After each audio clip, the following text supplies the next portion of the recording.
I'm going to explain why this Jimmy Kimmel thing is so messed up in my car with my dog Gary on my lap. The First Amendment says that Congress cannot make a law abridging freedom of speech. And over the years, the Supreme Court has interpreted that to also mean executive branch policies and generally that the government cannot restrict freedom of speech. However, the Supreme Court has also found that there are limits on free speech. For example, you cannot commit slander or libel. Slander is spoken defamation, libel is written defamation. You cannot infringe on intellectual property, copyrights, trademarks, patents. You cannot make and distribute something that rhymes with mild corn. Speech that could lead to imminent violence and is likely to produce that violence, that's also not protected. But Kimmel's statement doesn't even come close to any of that. You can read it here for yourself. It's his opinion and characterization of the White House's response to the murder. Now, MAGA is angry because they're saying that Kimmel is insinuating that the shooter was indeed MAGA when there's no specific evidence tying them to the MAGA movement. But you can also clearly read this as Kimmel's characterization of the White House's response. Now, here's where things get very abnormal, where Brendan Carr, the chair of the FCC, that's the Federal Communication Commission, goes on a podcast with conservative influencer Benny Johnson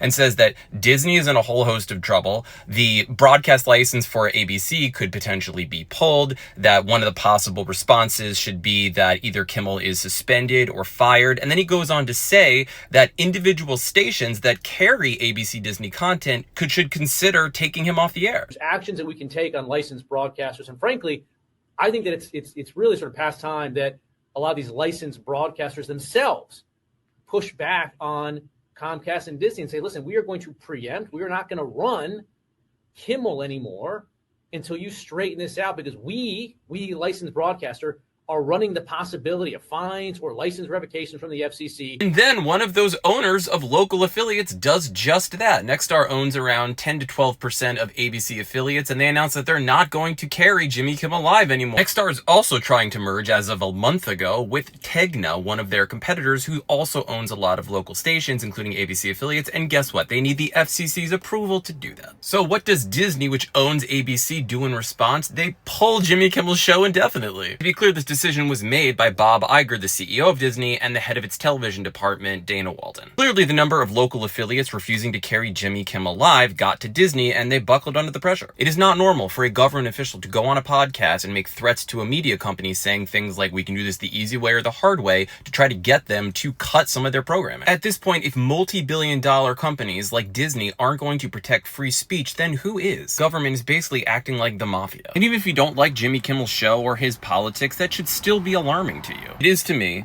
it is to Gary, and if you want more explainers about things that are going on in government, follow this account.